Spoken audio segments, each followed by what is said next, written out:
Bismillahirrahmanirrahim. Assalamualaikum warahmatullahi wabarakatuh. Kami dari kelompok 10 akan membahas mengenai contoh sikap yang sesuai dan yang bertentangan dengan hukum. Nah, kelompok kami terdiri dari saya sendiri, Sulor Nurdin, Saki Nur Al-Usna, Ambawiyah, dan Abimanyu Setia.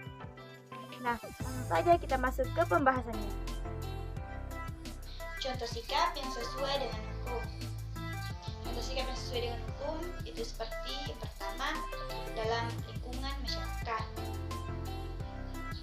Contoh perilaku taat terhadap hukum dalam lingkungan masyarakat yaitu seperti menghormati tetangga sekitar, membayar iuran yang telah disepakati, tidak atau menghindari perbuatan yang bisa membuat warga resah, misalnya mabuk. Menjaga nama baik lingkungan masyarakat, taat dan patuh terhadap aturan yang ada, tidak bertindak di luar norma agama, dan selalu berusaha menjaga ketertiban, keamanan, dan ketentraman. Yang kedua, dalam kehidupan berbangsa atau negara.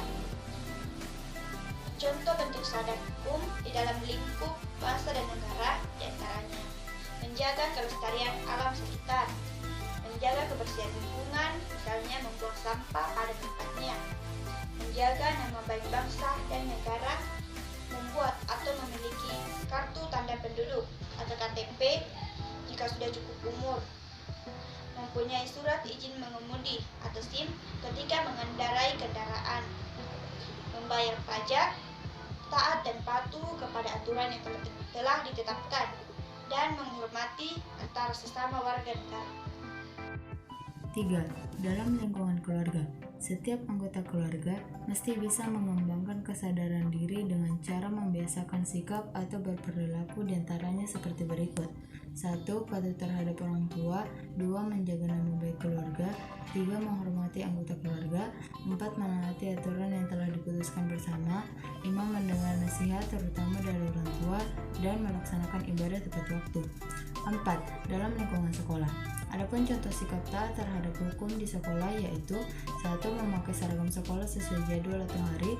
2. Datang dan pulang tepat waktu. 3. Memperhatikan guru ketika mengajar atau menjelaskan. 4. Belajar dengan tertib di kelas. 5. Mengerjakan pekerjaan rumah. Dan 6. Mematuhi tata tertib yang berlaku. 5. Dalam kehidupan sehari-hari, 1. Mematuhi peraturan lalu lintas, misalnya tidak menerobos lampu merah, memakai peralatan berkendara secara lengkap. 2. Tidak mencuri, tidak menganiaya, dan tidak memeras orang lain. 1. Contoh perilaku yang bertentangan dengan hukum di lingkungan bangsa dan negara. Yang pertama adalah tidak memiliki kartu tanda penduduk KTP padahal usia sudah mencukupi. Yang kedua adalah tidak memiliki surat izin mengemudi SIM ketika berkendara. Yang ketiga adalah tidak mematuhi peraturan rambu-rambu lalu lintas. Dan yang keempat adalah melakukan tindak pidana seperti misalnya perampokan, pembunuhan, penggelapan, dan sebagainya. Yang kelima adalah tidak ikut serta dalam pemilihan umum pemilu. 6. Merusak fasilitas milik negara dengan sengaja. 7. Tidak membayar pajak. 8. Terlibat dalam kasus terorisme. Dan yang kedua adalah contoh perilaku yang bertentangan dengan hukum di lingkungan keluarga. Yang pertama adalah membantah atau mengabaikan perintah orang tua. Yang kedua adalah tidak mendengarkan nasihat anggota keluarga. Dan yang ketiga adalah merusak nama baik keluarga. Keempat, tidak menghargai atau menghormati anggota keluarga.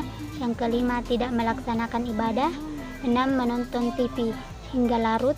Dan yang ketujuh adalah bangun terlalu siang. 3. Contoh perilaku yang bertentangan dengan hukum di lingkungan masyarakat.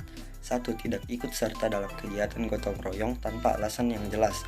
2. Tidak menghormati tetangga sekitar.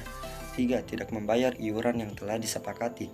4. Mengonsumsi minuman keras dan mengonsumsi obat terlarang di lingkungannya. 5. Tidak taat terhadap peraturan yang sudah ditetapkan. 6. Mencuri barang milik tetangga. 7. Melakukan perjudian di kampung. 8. Membuang sampah sembarangan atau tidak pada tempatnya. 9. Mengganggu keamanan, ketentraman, dan ketertiban. 4. Contoh perilaku yang bertentangan dengan hukum di lingkungan sekolah. 1. Mencontek ketika ulangan. 2. Terlambat datang ke sekolah. 3. Alfa atau bolos pembelajaran tanpa keterangan yang jelas. 4. Tidak mengerjakan tugas atau PR. 5. Berpakaian tidak sesuai dengan peraturan. 6. Tidak memperhatikan guru yang sedang menjelaskan. 7. Berisik di dalam kelas. 8. Merusak fasilitas yang ada di dalam kelas. 9. Melakukan tindakan yang mengganggu proses belajar mengajar.